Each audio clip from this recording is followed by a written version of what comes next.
बहुत बहुत स्वागत है बच्चों माध्यमिक शिक्षा विभाग के इस ऑनलाइन शिक्षण व्यवस्था में। मैं मिथिलेश कुमार निषाद, लेक्चरर फिजिक्स, राजकीय जुबली इंटर कॉलेज गोरखपुर से आज आपके लिए कक्षा 11 के भौतिक विज्ञान विषय के साथ उपस्थित हुआ हूँ। आज का जो हमारा कॉन्सेप्ट है उसका नाम सरल रेखा में गति है, परंतु आज मैं आपके लिए इसका तीसरा भाग लेकर आया हूं।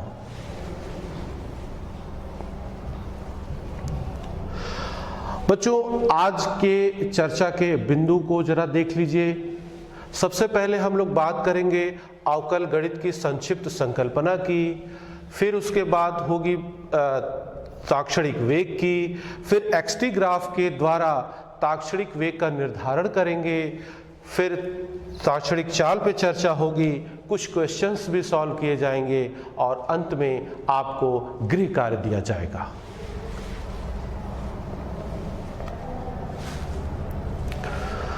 बच्चों, जो सबसे पहला आज का हमारा कॉन्सेप्ट है उसका नाम है अवकल गणित की संक्षिप्त संकल्पना। इसकी हमें आवश्यकता क्यों है ये आपको इस कॉन्सेप्ट को पढ़ने के बाद मालूम चल जाएगा, लेकिन शुरुआत हम करते हैं। मान लीजिए कि हमारे पास एक राशि y है जो कि एक एकल चर x पर निर्भर करता है और x के हर एक मान के लिए y का केवल और केवल एक मान हमें मिलता है। इस प्रकार से x और y के बीच में जो संबंध है उसे एक फलन के रूप में यहाँ दिखाया जा रहा है और हम लिखते हैं y = fx। बच्चों, इस फंक्शन को अगर हम x और y एक्सिस के ग्राफ पे हम इसे ड्रॉ करें तो इस तरह का हमें कर्व या वक्र मिलता है। इस वक्र पर हम दो बिंदु चुन लेते हैं। पहला बिंदु P है और दूसरा बिंदु Q है। पहले बिंदु P से हम x एक्सिस और y एक्सिस पर लंब आपतित कराते हैं। यहां पर हमें x और यहां हमें y प्राप्त होता है। इसी प्रकार बिंदु Q से भी हम x एक्सिस और y एक्सिस पर लंब गिराते हैं। यहां पर आपको प्राप्त होगा x + डेल्टा x और यहां पर y + डेल्टा y। इस प्रकार बच्चों आप कह सकते हैं कि बिंदु P का निर्देशांक x y है, जबकि बिंदु Q का निर्देशांक x + delta x y + delta y है। अगर इस बिंदु P से जाने वाली रेखा को थोड़ा सा हम आगे की तरफ बढ़ाएं तो यहाँ पर हमें एक बिंदु प्राप्त होता है, इसे हम R मान लेते हैं। बच्चों, अगर आप इस चित्र को ध्यान से देखें तो आप सहज बता सकते हैं कि Q से R तक की जो दूरी है उसकी वैल्यू होगी डेल्टा y और P से R तक का जो वैल्यू होगा वो होगा डेल्टा x। अब क्या करें? अब बिंदु P और बिंदु Q को आप मिला दीजिए। इस तरह से हमें एक सरल रेखा प्राप्त हो जाती है और यह सरल रेखा आप देखिए कि एक त्रिभुज का भी निर्माण करती है जिसका नाम है QPR, जहां पर R 90 डिग्री है। अगर आप ध्यान दें तो ये जो सरल रेखा PQ है इसका x एक्सिस से झुकाव मान लीजिए कि अल्फा है और यदि हम इस सरल रेखा का ढाल ज्ञात करना चाहें, स्लोप ज्ञात करना चाहें, जैसा कि आपको पिछले लेक्चर में बताया गया था, तो इसका ढाल होगा tan अल्फा और tan अल्फा का फार्मूला होगा लंब बटे आधार। जबकि त्रिभुज आपका QPR है, इसमें लंब है QR और आधार है PR।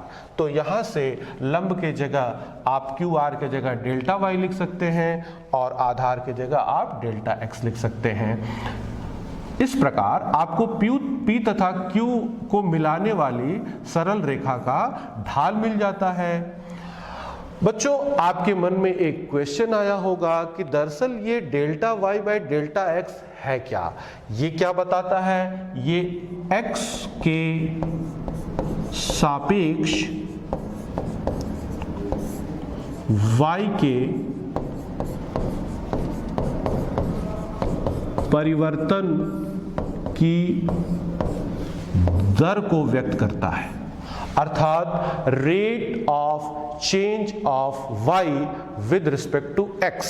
लेकिन ये जो रेट ऑफ चेंज है ये किन दो बिंदुओं के बीच में है? बिंदु P और बिंदु Q के बीच का ये रेट ऑफ चेंज बताता है। परंतु अगर आपके मन में यह प्रश्न उठे कि आप बिंदु P और बिंदु Q के बीच के किसी बिंदु पर अगर आप रेट ऑफ चेंज निकालना चाहें तो क्या करना पड़ेगा आपको? उसके लिए देखिए क्या करेंगे। इस बिंदु Q को धीरे धीरे हम वक्र के अनुदिश बिंदु P की ओर अग्रसर कराएंगे, क्योंकि हम अब रेट ऑफ चेंज बिंदु P पर निकालना चाहते हैं। तो अब देखिए, जैसे जैसे हम बिंदु Q को बिंदु P की ओर अग्रसर कराएंगे तो इस रेखा, जो सरल रेखा PQ थी, उसका क्या होगा? ये देखिए, ये रेखा लगातार इसका जो ढाल है वो परिवर्तित होता चला जा रहा है। अंततोगत्वा आप देखेंगे कि जैसे जैसे बिंदु Q वक्र के अनुदिश बिंदु P की ओर अग्रसर हो रहा है, डेल्टा x का मान 0 की ओर अग्रसर होगा, डेल्टा y का मान भी 0 की ओर अग्रसर होगा और सरल रेखा PQ बिंदु P पर स्पर्श रेखा बन जाएगा। इस स्थिति में देखिए क्या होगा। आप देखिए, ये जो सरल रेखा PQ था वो बिंदु P पर स्पर्श रेखा बन गया है और इस सरल रेखा का जो झुकाव है x एक्सिस की धनात्मक दिशा से, मान लीजिए वो थीटा है। और अगर आप इस स्पर्श रेखा का ढाल ज्ञात करना चाहते हैं तो आपको क्या निकालना पड़ेगा? tan थीटा, और इसकी वैल्यू होगी limit delta x tends to 0 delta y by delta x is equal to dy by dx। इसका क्या अर्थ है, इसको समझने के लिए आइए अगले पेज पे चलते हैं। बच्चों, आपने देखा जैसे जैसे बिंदु Q बिंदु P की ओर अग्रसर हो रहा था, डेल्टा x और डेल्टा y भी 0 की ओर अग्रसर हो रहे थे। तो जैसे जैसे डेल्टा x 0 की ओर बढ़ता जाता है, delta y by delta x की सीमा को x के सापेक्ष y का अवकलज कहते हैं तथा इसे x के सापेक्ष y के परिवर्तन की दर के रूप में भी परिभाषित करते हैं और इसे dy बाई dx के रूप में लिखते हैं। यह वक्र के बिंदु P, जिसका कि निर्देशांक xy था, पर स्पर्श रेखा के ढाल को निरूपित करता है। इस तरह से बिंदु P पर जो स्पर्श रेखा का ढाल है उसकी वैल्यू हो जाएगी tan theta is equal to limit delta x tends to 0 delta y by delta x is equal to dy by dx।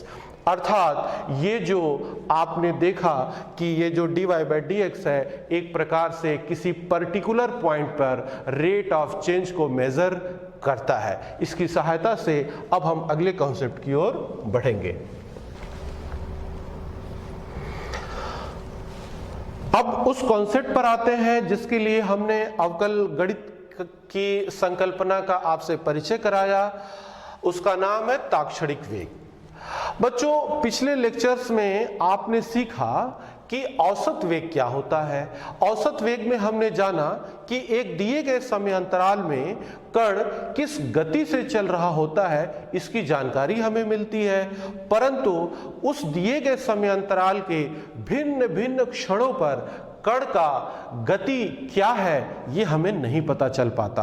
अर्थात किसी क्षण विशेष पर किसी वस्तु के वेग को ज्ञात करने के लिए हम जिस वेग को परिभाषित करते हैं उसका नाम ताक्षणिक वेग है। और इसे गणितीय रूप से कैसे परिभाषित करते हैं, इसे देख लीजिए।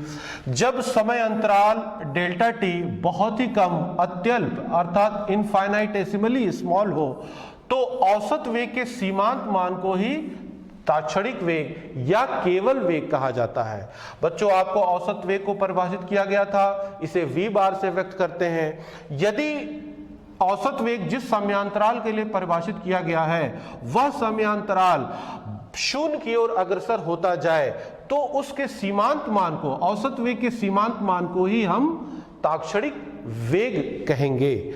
आप जानते हैं कि v बार का जो फॉर्मूला है वो है delta x by delta T, और इस प्रकार से अभी अभी जो आपने अवकल गणित में पढ़ा कि limit delta x tends to 0 delta y by delta x is equal to dy by dx। तो इस सूत्र की सहायता से सहज रूप से आप लिख सकते हैं कि v is equal to dx by dt। आपको ये फार्मूला बता रहा है कि यह t के सापेक्ष x के परिवर्तन की दर है।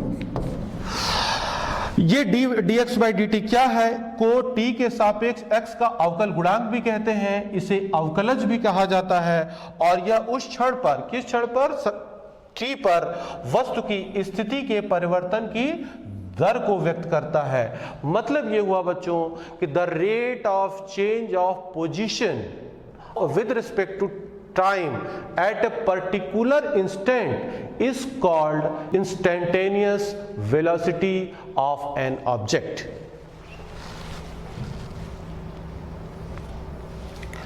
अब ताक्षणिक वेग को हम xt ग्राफ के रूप में आपको परिभाषित करने की कोशिश करेंगे।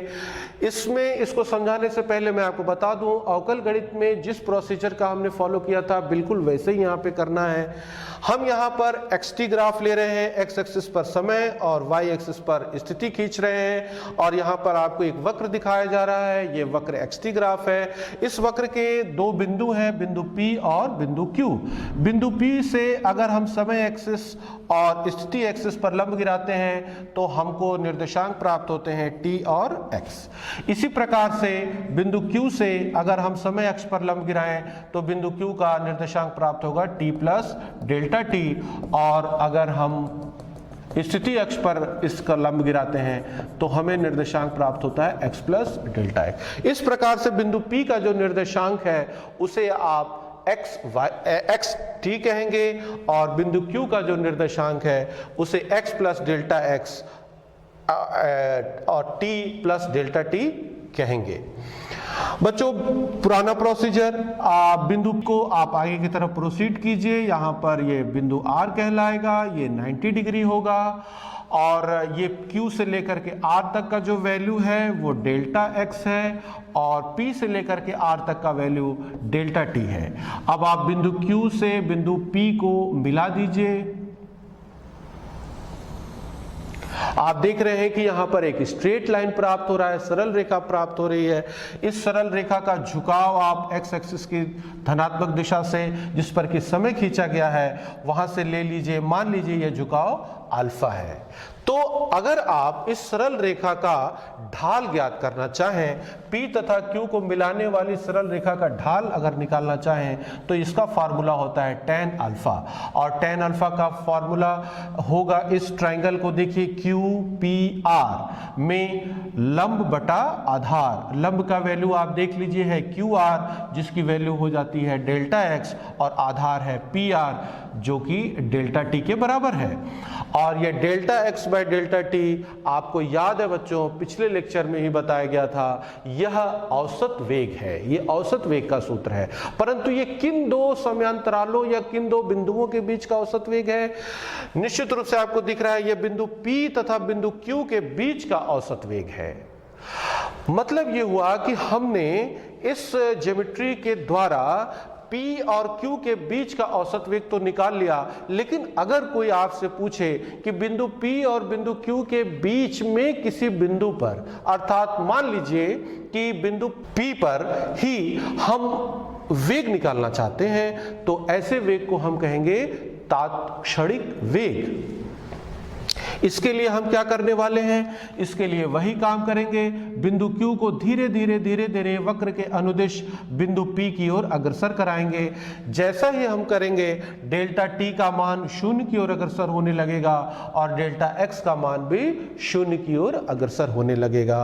और इस सरल रेखा PQ का क्या होगा, इसको जरा देख लीजिए। यदि बिंदु Q यहां पर आ जाए तो सरल रेखा इस प्रकार हो जाएगी, यहां आ जाए तो इस प्रकार हो जाएगी, यहां आ जाए तो इस प्रकार हो जाएगी। अंततोगत्वा सीमांत स्थिति में यह सरल रेखा PQ बिंदु P पर स्पर्श रेखा बन जाएगी, जैसा कि आपको अगले चित्र में दिखाया जा रहा है। देखिए, ये आपका बिंदु P पर बना हुआ स्पर्श रेखा है। इस स्पर्श रेखा का झुकाव देख लीजिए, मान लीजिए यह झुकाव इसका थीटा है। तो अगर हम इस बिंदु P के स्पर्श रेखा का ढाल ज्ञात करना चाहें तो यह सूत्र आपको मालूम है बच्चों, इसे हम tan थीटा से व्यक्त करते हैं। परंतु यह tan थीटा की वैल्यू होगी limit delta t tends to 0 delta x by delta t is equal to dx by dt। अर्थात यह जो फॉर्मूला है यह बिंदु P पर कण के स्थिति परिवर्तन की दर को व्यक्त करता है। इस बात को जरा सा स्टेटमेंट के रूप में समझ लिया जाए। जैसे जैसे हम बिंदु Q को P की ओर अग्रसर करा रहे हैं, डेल्टा T का मान भी शून्य की ओर अग्रसर होने लगता है। तो जैसे जैसे डेल्टा T शून्य की ओर बढ़ता है, ये जो delta X by delta T अनुपात है, इसी के सीमांत मान को, इसी की सीमा को T के सापेक्ष X का अवकलज कहते हैं और इसे T के सापेक्ष X के परिवर्तन की दर के रूप में भी परिभाषित करते हैं और इसे dx बाई dt लिखा जाता है। यह उस क्षण वस्तु के स्थिति परिवर्तन की दर को व्यक्त करता है, अर्थात rate of change of position.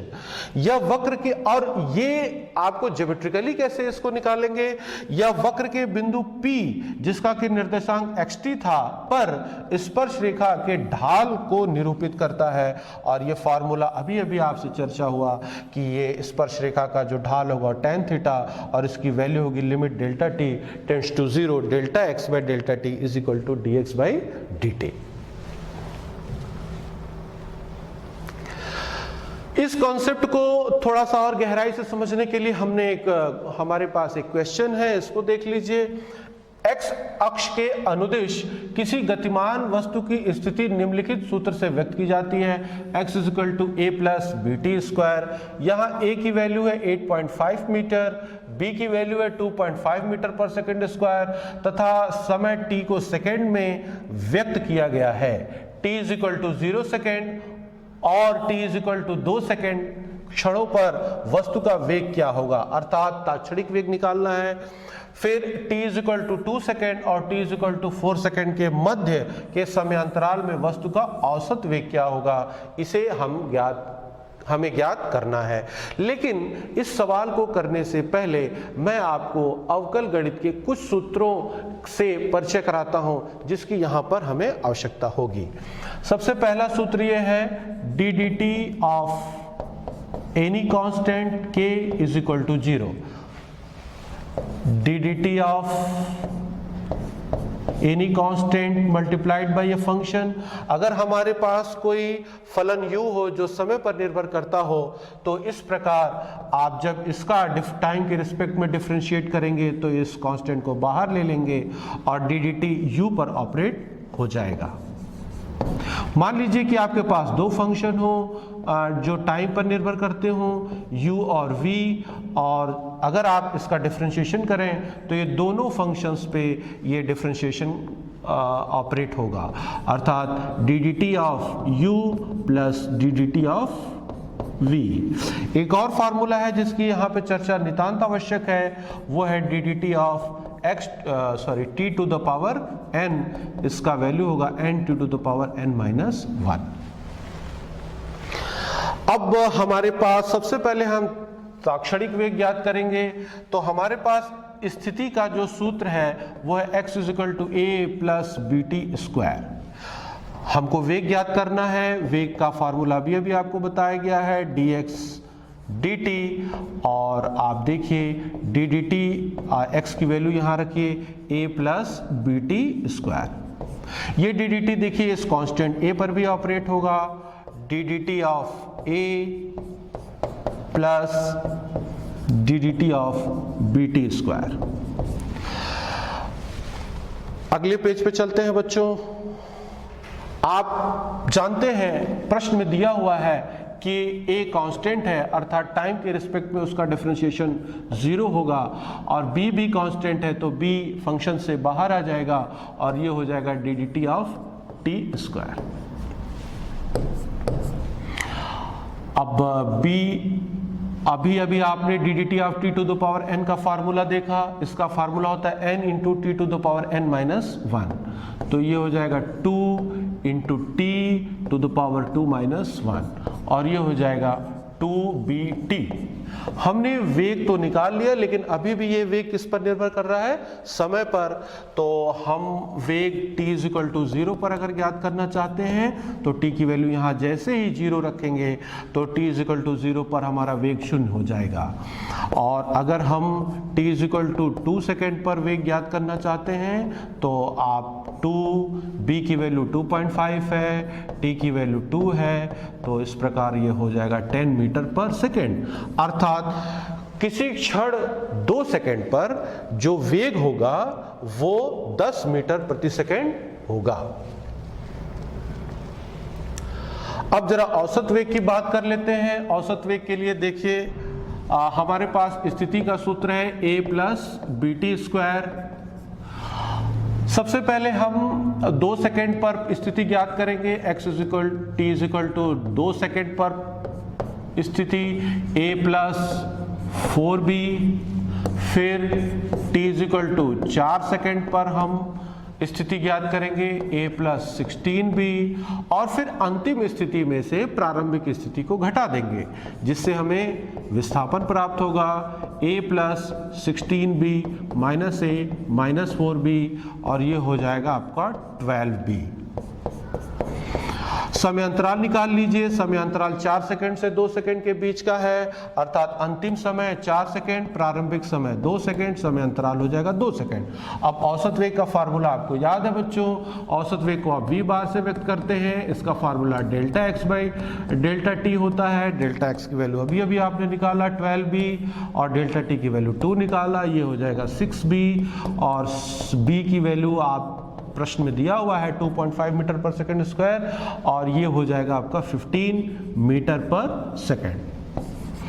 तो आपने देखा कि अवकल गणित की सहायता से हमने ताक्षणिक वेग बहुत आसानी से निकाल लिया, और हमने साथ ही साथ औसत वेग की भी गणना की।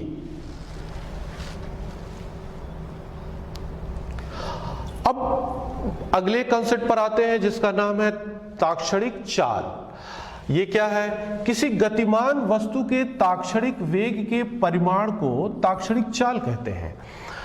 और ये ताक्षणिक चाल आपको पहले भी बताया जा चुका है बच्चों कि चाल को व्यक्त करने के लिए हमें दिशा की कोई आवश्यकता नहीं होती है, केवल परिमाण की आवश्यकता होती है, जबकि वेग को व्यक्त करने के लिए परिमाण के साथ साथ दिशा की भी आवश्यकता होती है। तो इस अंतर को ध्यान में रखे रहिए, और इसी के आधार पर हम चाल और वेग में क्या अंतर है वो आपको बताते हैं। यदि वेग नियत है तो चाल भी नियत होगा, पहला बिंदु ध्यान दीजिएगा। दूसरा, परंतु यदि चाल नियत रहता है तो यह आवश्यक नहीं कि वेग भी नियत होगा, क्योंकि वेग के नियत होने के लिए परिमाण के साथ साथ दिशा का भी नियत होना या फिक्स डायरेक्शन होना बहुत ही जरूरी है। तीसरा बिंदु कि वेग धनात्मक भी हो सकता है, ऋणात्मक भी हो सकता है और शून्य भी हो सकता है। इस बात को जरा सा आप समझ लीजिए। वेग का फार्मूला देखिए है dx बाई dt। यदि x की वैल्यू टाइम के साथ बढ़ रही है तो वेग धनात्मक होगा। अगर x की वैल्यू टाइम के साथ घट रही है तो वेग ऋणात्मक होगा। यदि x की वैल्यू टाइम के साथ परिवर्तित ही नहीं हो रही है तो वेग शून्य होगा। अर्थात यह वेग के तीनों मान हो सकते हैं, धनात्मक, ऋणात्मक और शून्य। परंतु चाल तो अभी आपने देखा कि यह तात्क्षणिक वेग का परिमाण होता है, तो ये तो ऋणात्मक होने का चांस ही नहीं है, यह सदैव धनात्मक ही होता है। अब जरा इसी पर आधारित एक प्रश्न देख लीजिए। निम्न ग्राफों को देखकर बताइए कि इनमें से कौन सा एक विमीय गति को संभवतः नहीं दर्शा सकता। यहां पर आपके सामने एक ग्राफ है, एक्स एक्सिस पे समय ड्रॉ किया गया है, वाई एक्सिस पर चाल है, और इस ग्राफ को आप देखिए, ये बिंदु ए है और ये बी है। बिंदु ए और बी के बीच जरा सा इस ग्राफ को देखें तो ये चाल इधर ऋणात्मक है और इधर धनात्मक है। अभी आपने पढ़ा बच्चों कि चाल ऋणात्मक नहीं हो सकता, लेकिन ये ग्राफ आपको बता रहा है कि बिंदु ए और बी के बीच की जो वस्तु की चाल है वो ऋणात्मक है, अर्थात यह संभव ही नहीं है। इसलिए यह ग्राफ एक विमीय गति को नहीं दर्शा सकता है। अगले चित्र पर आते, अगले ग्राफ पर आते हैं। एक्स एक्सिस पर समय ड्रॉ किया गया है, वाई एक्सिस पर वेग है, ध्यान दीजिए, और ये उन दोनों के बीच का जो वक्र है वो आपको चित्रानुसार दिखाया जा रहा है। सबसे पहले हम क्या करेंगे, वेग अक्ष के समानांतर एक रेखा खींच लेंगे जो कि समय अक्ष को मान लीजिए बिंदु T पर इंटरसेक्ट करेगा और वक्र को दो बिंदुओं पर इंटरसेक्ट करेगा। पहले बिंदु के सापेक्ष जो वेग होगा मान लीजिए v1 और दूसरे बिंदु के सापेक्ष मान लीजिए वेग है v2। अगर आप इस ग्राफ का एनालिसिस करें तो आप देख सकते हैं कि किसी क्षण t पर कण का वेग v1 भी है और कण का वेग v2 भी है, पहली बात। दूसरी बात देखिए कि वेग v1 पॉजिटिव है और वेग v2 निगेटिव है। इसका मतलब यह हुआ कि जो भी गतिमान वस्तु है वो एक ही क्षण पर धनात्मक वेग से भी गतिमान है और ऋणात्मक वेग से भी गतिमान है, अर्थात वह मूल बिंदु के दाहिनी तरफ भी जा रही है और बाईं तरफ भी जा रही है एक ही समय पर। बच्चों, क्या यह संभव है? जी नहीं, यह संभव नहीं है। इसलिए यह ग्राफ एक विमीय गति को नहीं दर्शा सकता है। अब आते हैं हम लोग गृह कार्य पे। गृह कार्य देख लीजिए। एक वस्तु की स्थिति x है जो मीटर में व्यक्त की जा रही है और का समय जिसे कि सेकंड में व्यक्त किया गया है के साथ परिवर्तन निम्न समीकरण के द्वारा दिया जाता है। परिवर्तन का समीकरण क्या है? x = 20 + 15t + 60 square. पहला सवाल यह है कि t = 2 सेकंड पर वस्तु की स्थिति और वेग ज्ञात कीजिए। ये तात्क्षणिक वेग ज्ञात करना है आपको, ये अभी मैं आपको ज्ञात करके बता चुका हूं। दूसरा सवाल देखिए, t = 0 से t = 2 सेकंड की अवधि में वस्तु का विस्थापन तथा औसत वेग ज्ञात कीजिए। बच्चों, इस सवाल को करने के लिए आपको पीछे बताए गए क्वेश्चन पे जाना होगा, उसे ध्यान से फिर से देखना होगा। मुझे पूरा विश्वास है कि आप इस गृह कार्य को सफलतापूर्वक करने में सक्षम होंगे और आज के लेक्चर से आप अवश्य ही लाभान्वित हुए होंगे। धन्यवाद।